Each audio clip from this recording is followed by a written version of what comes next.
बच्चों, कैसे सभी लोग। अपन बहुलक पढ़ रहे थे और बहुलक में अपन ने बहुलकों का आणविक द्रव्यमान निकालना सीख लिया था। ठीक है, उसकी परिभाषा और फॉर्मूला अपन ने निकाल लिया था। इसके बाद अपन एक और नया टॉपिक बहुपरिक्षेपण घातांक पढ़ते हैं बहुलक में ही। इसी में है बहुपरिक्षेपण घातांक। बहुपरिक्षेपण घातांक, ठीक है, बहुपरिक्षेपण घातांक। और इसको अपन पीडीआई से इंडिकेट करते हैं। ठीक है, पीडीआई तो होता क्या है, बहुपरिक्षेपण घातांक क्या होता है। तो अपन सामान्य रूप से अपन देखते हैं कि जो रासायनिक यौगिक होते हैं, क्या रासायनिक यौगिक, उनके जो अनुभार होते हैं, रासायनिक यौगिक होते हैं, तो उनमें सभी अणुओं का जो अनुभार होता है वो लगभग समान होता है। सभी अणुओं का जो अनुभार है वो लगभग समान होता है, इसीलिए वे एकल परिक्षेपी होते हैं। ठीक है, वो कैसे होते हैं, एकल परिक्षेपी कैसे होते हैं। जो रासायनिक यौगिकों में अणुओं का अनुभार समान होता है, समान होने के कारण वे कैसे होते हैं, एकल परिक्षेपी। कैसे होते हैं, एकल परिक्षेपी। लेकिन बहुलक में अणुओं का अनुभार अलग अलग होता है और अलग अलग होने के कारण वे कैसे होंगे, बहुपरिक्षेपी। बहुपरिक्षेपी होते हैं, अनुभार अलग अलग होने के कारण। ठीक है, इसलिए वे कैसे होंगे, बहुपरिक्षेपी होते हैं। किसके कारण, अनुभारों की भिन्नता के कारण। यहाँ क्या होगा, अनुभार भिन्न भिन्न होते हैं, या ये कहते हैं कि अनुभारों में यहाँ भिन्नता पाई जाती है। ठीक है, और यहाँ पर अनुभार समान होते हैं। ठीक है, तो समान अनुभार कहाँ होंगे, जहाँ समान अनुभार होंगे वे अणु कैसे होंगे, एकल परिक्षेपी होंगे। और जहाँ अनुभारों में भिन्नता पाई जाएगी वो कैसे होंगे, बहुपरिक्षेपी होंगे। तो बहुलकों के अणुओं के अनुभारों में भिन्नता पाई जाती है, इसलिए वे कैसे होते हैं, बहुपरिक्षेपी होते हैं। लेकिन कुछ एक प्राकृतिक जो बहुलक होते हैं, जैसे अपन प्रोटीन की बात करें, प्रोटीन प्राकृतिक बहुलक है। प्राकृतिक बहुलक कौन सा, प्रोटीन। ये प्रोटीन कैसा होता है, एकल परिक्षेपी होता है, एकल परिक्षेपी होता है। ठीक है, और इसके लिए पीडीआई का मान कितना होता है, 1 होता है। प्रोटीन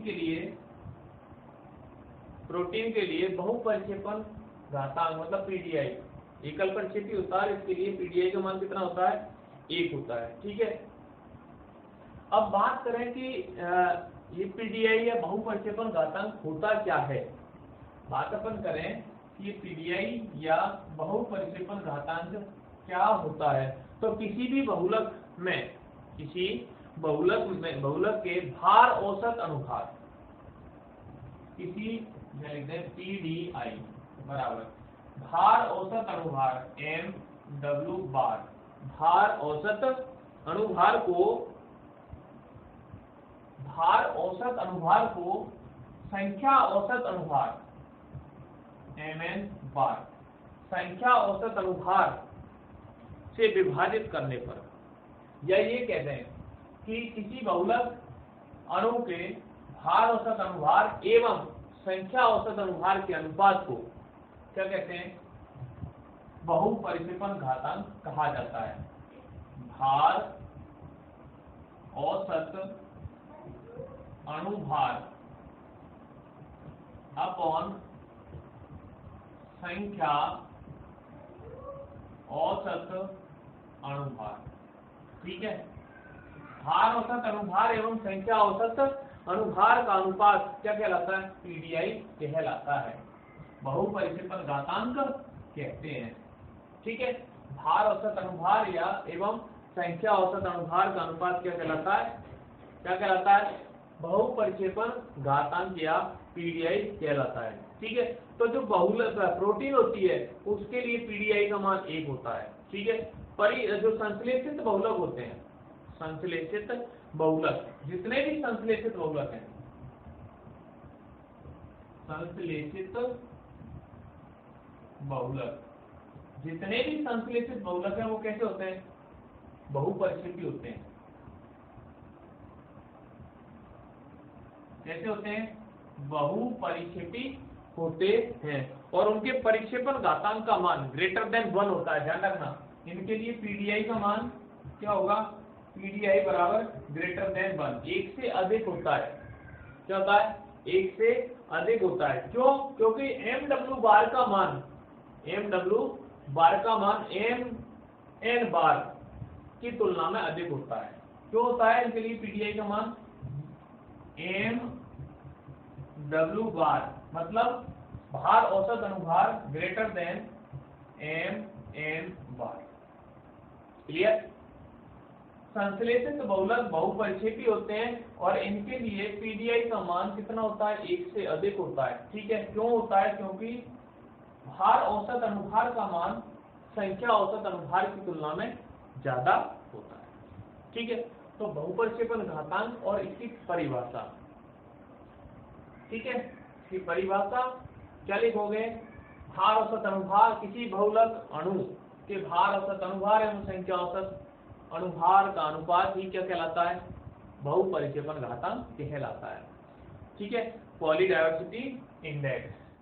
एक नया टॉपिक पढ़ते हैं अब और इम्पोर्टेंट टॉपिक है और वो है प्राकृतिक रबर। क्या है? प्राकृतिक रबर। क्या है? प्राकृतिक रबर, नेचुरल रबर। तो प्राकृतिक रबर प्रत्यास्थ बहुलक होता है। क्या है ये? प्रत्यास्थ बहुलक। ठीक है, प्राकृतिक रबर क्या है? प्रत्यास्थ बहुलक होता है। ठीक है, और ये बहुत ज्यादा नर्म होता है। प्रत्यास्थ बहुलक है प्राकृतिक रबर, है कैसा होता है? अत्यधिक नर्म होता है। अत्यधिक ये क्या होता है? नर्म होता है। इसका जो उत्पादन है वो रबर के पेड़ से किया जाता है। देखो, अगर उत्पादन की बात करें तो उत्पादन किससे करेंगे? रबर का पेड़। रबर का पेड़, रबर के पेड़ का काम क्या है? हेविया ब्रेसिलियेंसिस,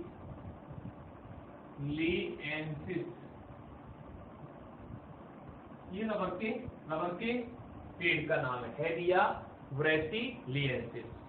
ठीक है, अब हेविया ब्रेसिलियेंसिस और साथ में रबर का गट्टा पर्चा, गट्टा पर्चा। ठीक है, रबर के पेड़ हेविया ब्रेसिलियेंसिस और गट्टा पर्चा से प्राप्त किया जाता है। इनसे क्या है? एक दूध जैसा पदार्थ निकलता है। इनसे क्या होता है? एक दूध जैसा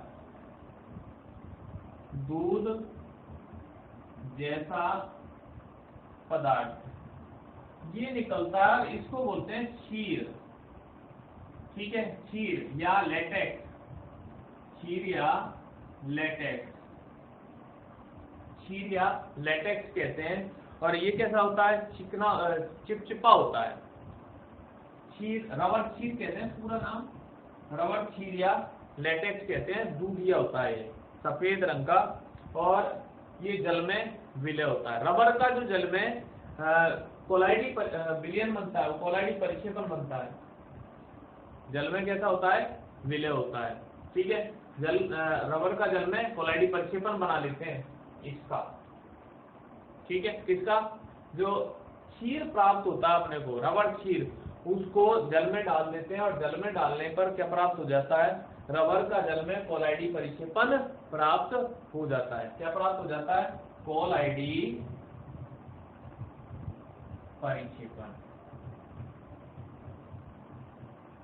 ठीक है, मतलब रबर क्षीर जल में कोलाइडी परिक्षेपण होता है। ठीक है, अब कैसे प्राप्त करें? प्राकृतिक रबर को प्राप्त करने की अगर विधि की बात करें तो देखो, आप यहाँ रबर के पेड़ से, अगट्टा पर्चा से आप क्या प्राप्त करेंगे? दूध जैसा पदार्थ। तो पेड़ रबर के पेड़ के तने में क्या करें, आप एक चीरा लगा देते हैं। सबसे पहले क्या करेंगे,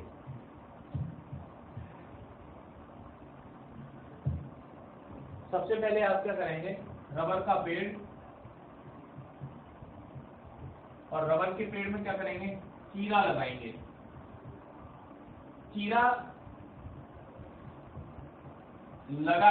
चीरा लगाने से क्या होगा, आपको रबर क्षीर प्राप्त हो जाएगा। रबर क्षीर, या इसको क्या बोलते हैं, लेटेक्स।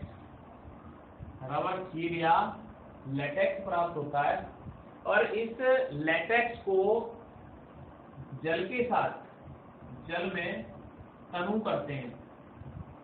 और कितना तनु करते हैं कि इसमें रबर की मात्रा कितनी, 10 से 20% तक रह जाए। रबर की मात्रा कितनी, 10 से 20% रह जाए।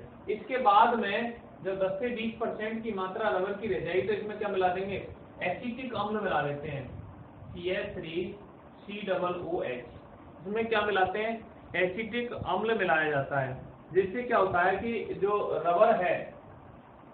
रबर है वो स्कंदित होकर अवक्षेपित हो जाता है।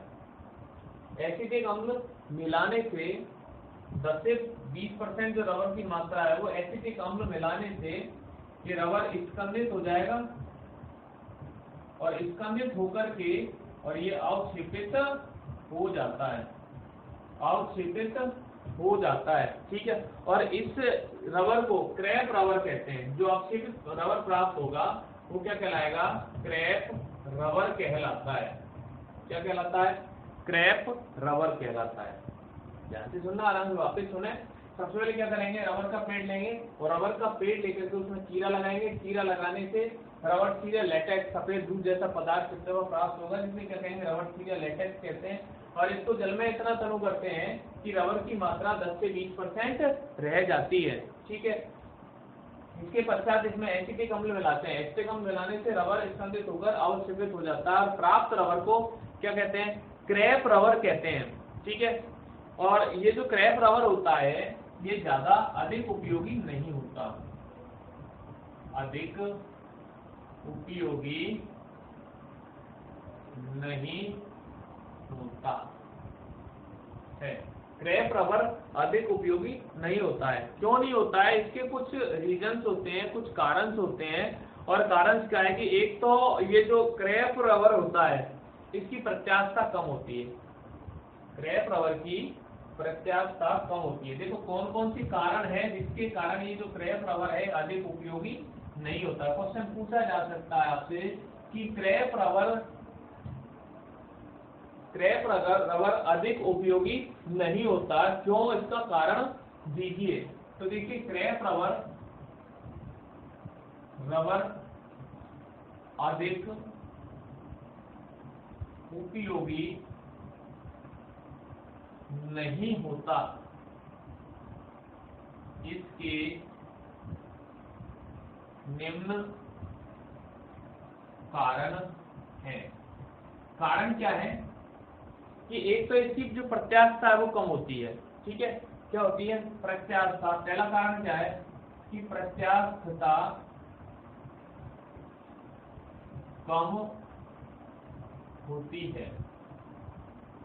ठीक है, प्रत्यास्थता एक तो कम होती है, और इसकी जो जल अवशोषण क्षमता है वो ज्यादा होती है। इसकी जल अवशोषण क्षमता, जल अवशोषण क्षमता क्या होती है, उच्च होती है। जल अवशोषण क्षमता उच्च होती है।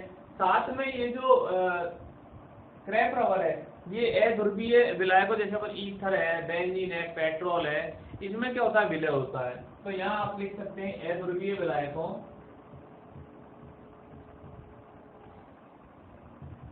अध्रुवीय विलायकों, ईथर, पेट्रोल, बेंजीन आदि में विलय होता है, आदि में विलय होता है। ठीक है, आदि में क्या होता है? विलय। और ऑक्सीकारक अभिकर्मकों के प्रति ये प्रतिरोधी नहीं होता। एक और महत्वपूर्ण कारक कि ऑक्सीकारक अभिकर्मक के प्रति प्रतिरोधी नहीं होता, प्रतिरोधी नहीं होता है। ठीक है, तो ये कुछ मेन कारण है, ठीक है, कि क्रैप रबर अधिक उपयोगी नहीं होता। क्यों नहीं होता? क्योंकि एक तो इसकी प्रत्यास्थता कम होती है, जल अवशोषण क्षमता ज्यादा होती है, अध्रुवीय विलायकों जैसे ईथर, पेट्रोल और बेंजीन इनमें विलय होता है, और ऑक्सीकारक अभिकर्मकों के प्रति ये प्रतिरोधी नहीं होता। ठीक है, और साथ में एक और कारण है कि ये उच्च ताप पर नरम हो जाता है और निम्न ताप पर ये भंगुर हो जाता है। एक और कारण अपन देख सकते हैं कि उच्च ताप पर नरम व निम्न ताप पर भंगुर होता है। ठीक है, तो इसलिए क्रैप रबर है ये अधिक उपयोगी नहीं होता है। क्लियर?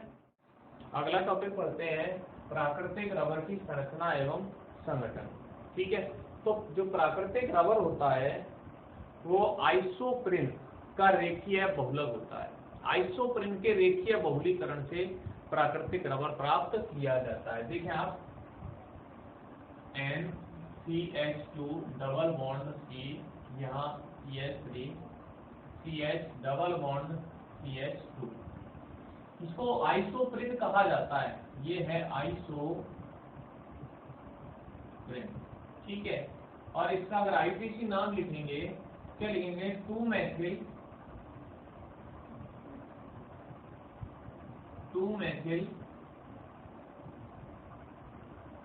1,3-ब्यूटाडाइईन,